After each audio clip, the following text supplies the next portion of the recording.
because the ordinary Ugandan actually is capable of differing who is serious and who is not serious. And therefore, those that are jumping around aimlessly will be ignored. And it's not new, it's not common, it's not lost on Uganda. It happens everywhere. Did you know, for example, in Kenya, the ruling party is the combination of more than 8 parties, that the opposition has actually more than 10. It's a common phenomenon. The only problem in Uganda is that we have disagreed disagreeably, that we are not able to congregate and filter the kind of things we can do as a group, despite our formation, our background differences. But our formation and background differences. Mathias Mpuuga tosobola kuddawo n'otulimba nti Kenya ne Uganda bebamu, nti Kenya ena ebibiina by'obufuzi nga 8 nga 10 abeegatta ku gavumenti ya Ruto okuba atwalira eri mu buyinza. Kisoboka, kituufu nnyo nnyini ddala. N'okuteekawo ebibiina ebingi mu Uganda nga mwatadde ekikyeyo ekya Lusaniya ekyani mbu kati baagala beegatte ku Kyagulanyi ebibiina ebingi ebitandikiddwawo mbu beegatte ku Kyagulanyi asobole okubeera lulingi asobole okubeera mu buyinza. Okitegedde mbu ng'oggyeko enjawukana zaffe mbu tusaana twegatte tusobole okujja General Museveni mu buyinza. Kambuuze mu 2021 Mpuuga teyalina kibiina kya byabufuzi, yali wa National Unity Platform. Kikyamaanyi kye yakola kati kyagenda kyamaanyi kyataakola luli kati kyagenda okukola okitegedde kijja ku gavumenti ya Museveni ng'amaze okugulawo ekibiina nti ayinayo ekyanjawulo eyo mu kibiina kye nga kati agenda kukikola kijjeko General Museveni nga lwaki teyakikola mu 2021 ye nga lwaki yatakikola mwegi emyaka gy'abadde 2 ekitundu nga ali lead of opposition nga alina ne funds empitirivu lwaki yatakikola kati anakikola leero nga mwavulu nkupe lukyolo. Okitegedde enjawulo wakati wa Uganda ne Kenya, bannakenya si babbi. Tebakolagana na gavumenti ebeerako mbuno bampeya akawogo. Okitegedde nnwanyise bannange nga mbalwanyisiza munda. Mpuuga bamu obukadde 5 mu myezi 5 yafuna wa lead of opposition nga bamusiima olw'okukola omulimu obulungi. Joel Ssenyonyi agenze kumalako myaka gye 2 n'ekitundu nga lead of opposition sanga kuwadde emiliyoni 10 ze bamuwa nga bamusiima okukola emirimu obulungi. Nze mbuuza ejja Mpuuga emirimu gye yakola mu myezi 5 gyali gyanjawulo ki ku Ssenyonyi gy'atakoze? Bo bali abaasookawo Ssenyonyi abaasookawo Mpuuga lwaki bo tebaaweebwa? Ono yakola kyanjawulo ki kusinga ku bya banne bayaddira mu bigere? Okitegedde kati enjawulo eriwo nti gwe oli mubbi, abamu abali mu opposition ya Uganda muli babbi, mubba ssente z'omuwi w'omusolo, mulya ssente za Museveni ne muddano ne mulimba mutwaga ate kujjako Museveni ate nga bawadde ssente mulemezeeko musirike.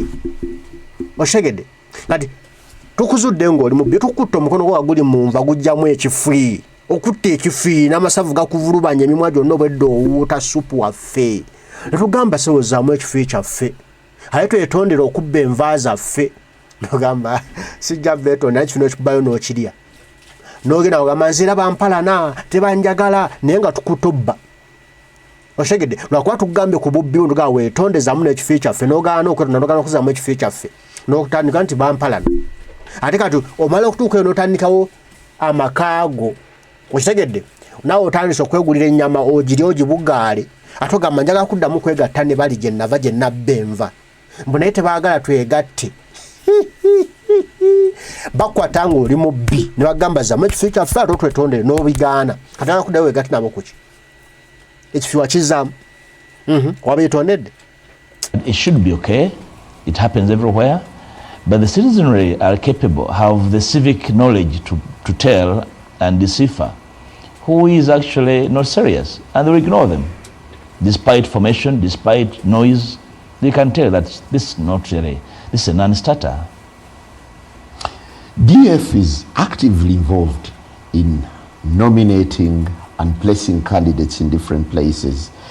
That gives a sense that DF believes in the forthcoming polls, don't you?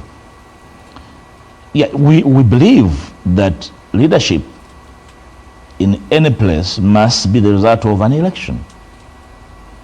That's a no-brainer. So you're getting into an election regardless.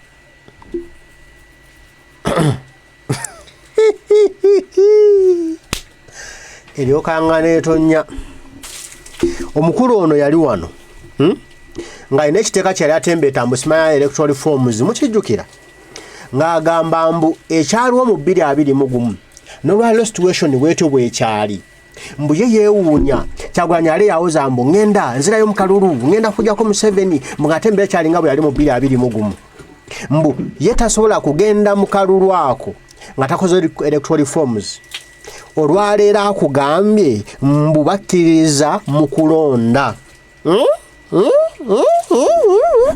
mpulira bulungi siwulira eyo yenjogera yemu ne Besigye gy'azaakozesa for 20 years nga bera tugamba akalulu tekajjaako Museveni tasobola kuvaako lwakalulu mukwate emmundu mukwate ebbunduuki bwe kutuuka okulonda ng'ajjayo empapula okitegedde ne wali nga bamazeemu amaanyi abakubyekubye n'abanafuya n'abalaga nti mumala byambulago Museveni talivaako the same talk n'omukulu ono wabadde agamba twetaaga electoral reforms okujjako Museveni kati bazikoze electoral reforms mwaziwuliddeko electoral reforms zawedde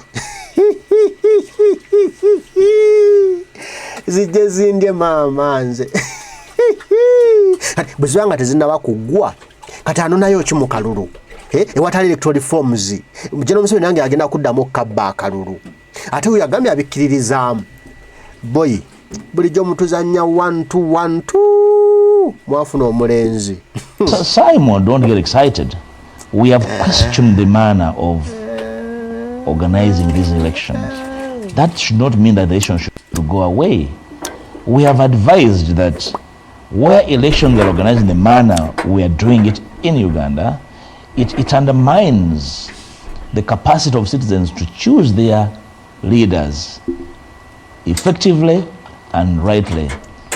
And therefore, the questions must continue.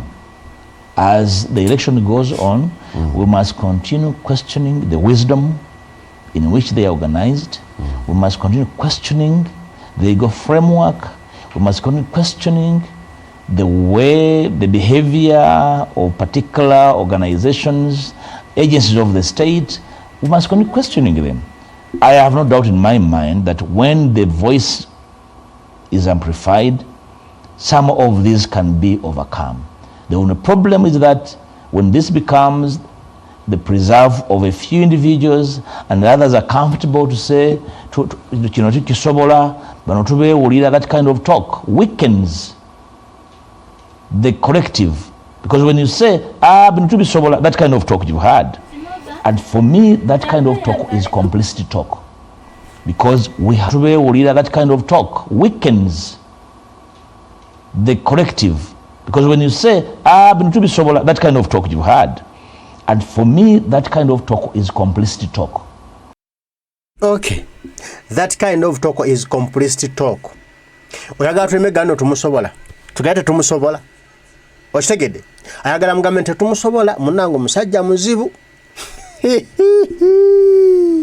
Mwengere okangana etonya.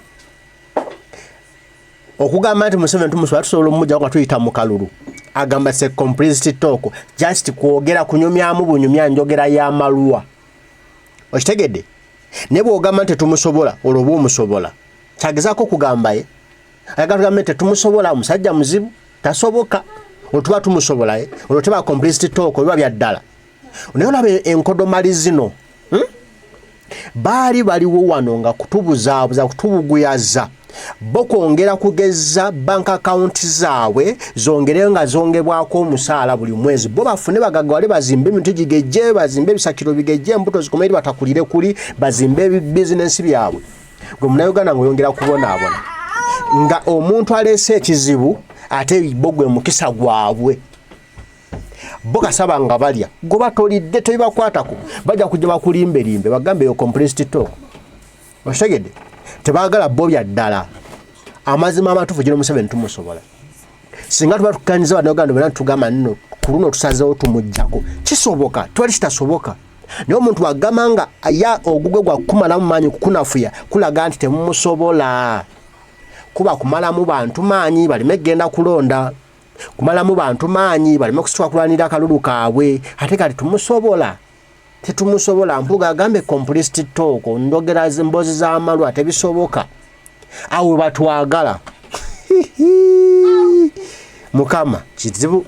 Because we have been at this, we have tested this, we have missing people after the last polls, we have people injured, we had killings on the streets. All these we had decided that there would be commitment. The kind of commitment to which all of us, including the ruling party, would assemble and say, yes, wrong was wrong, this was an affront on common sense, this was an affront on our collective as a nation. It should never be done. To simply say, if it will be sobola, and you're the opposition, and you don't think you should put up pressure to ensure that this should not happen again, for me, it is complicity. Kale, nze ndi musanyufu. Ebyakyagulanyi ne Nuupu is a complicity talk.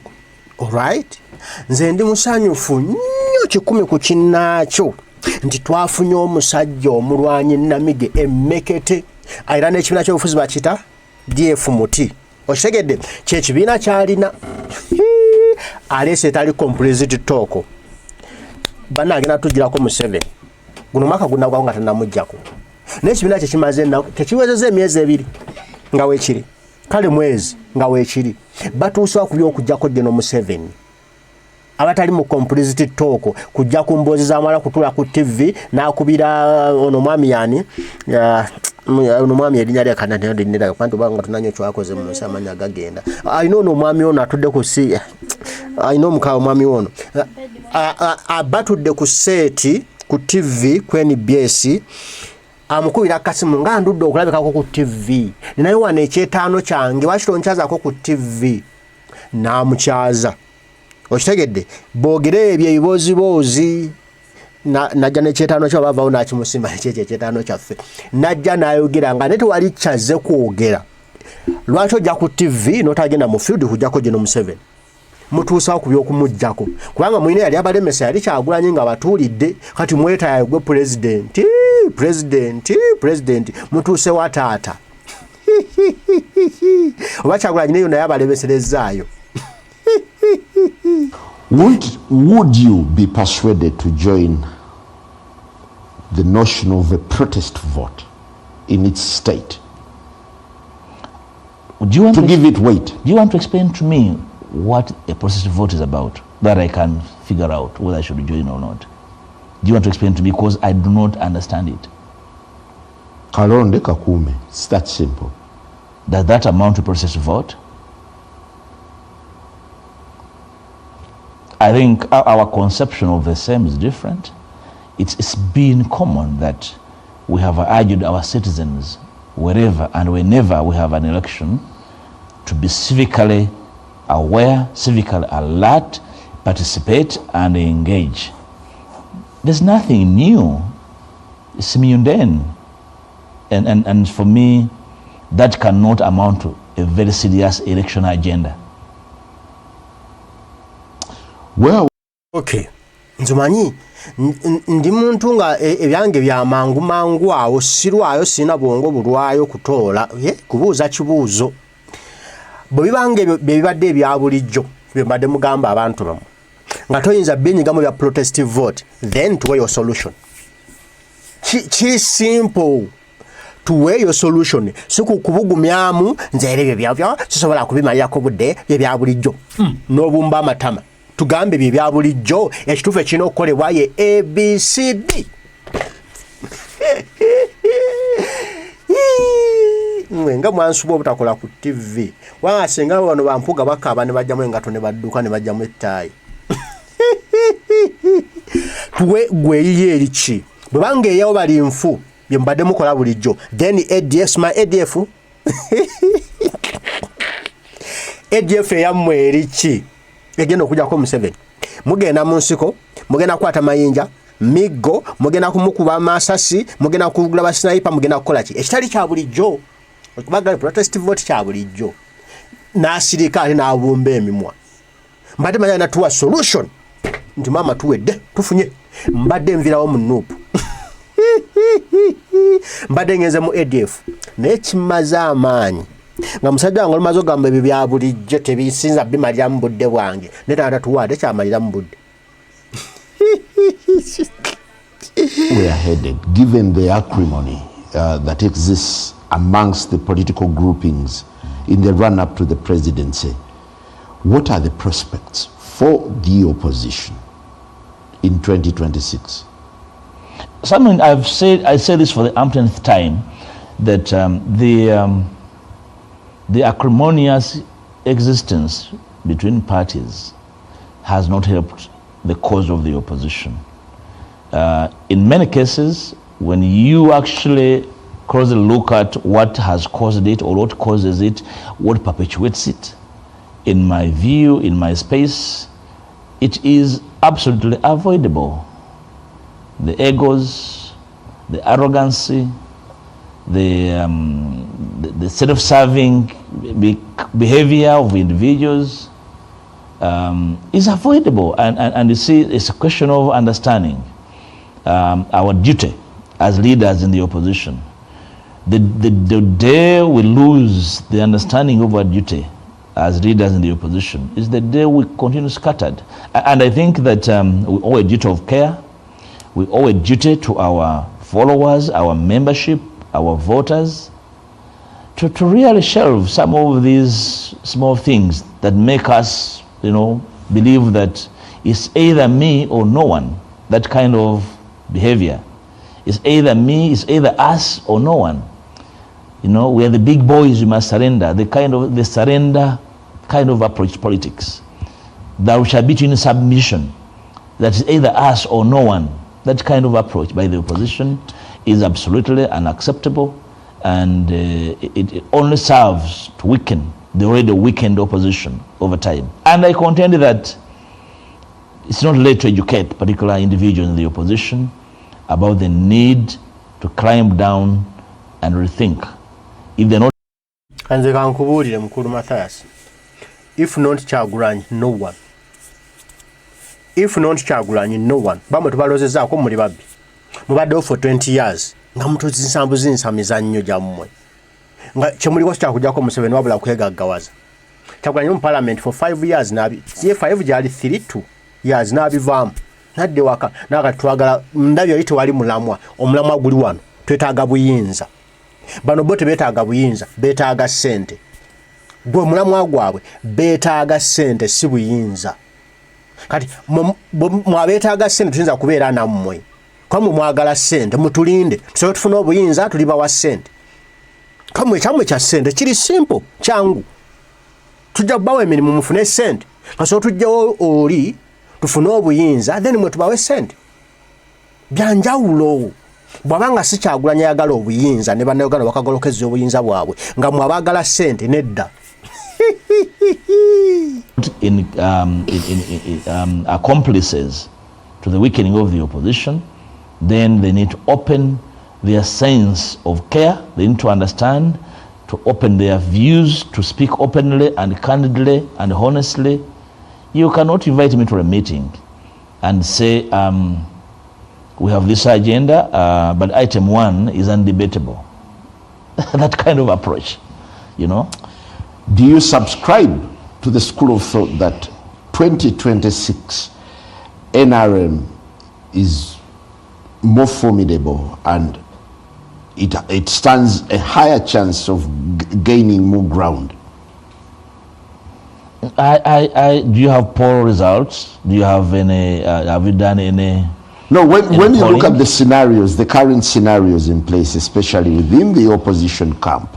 No, you see, Simon, we are dealing with a reality of the NRM being a state party that has not gone away, heavily resourced by the taxpayer, that has not gone away, backed by the military, that has not gone away.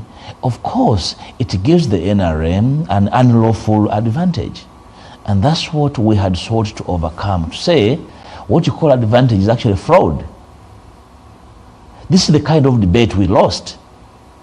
we lost it in chest thumping by the opposition. The opposition needed and needs continuously to understand that we have a challenge of dealing with the juggernaut of a state-sponsored party. And therefore, the question of chest thumping before our supporters does not help our cause.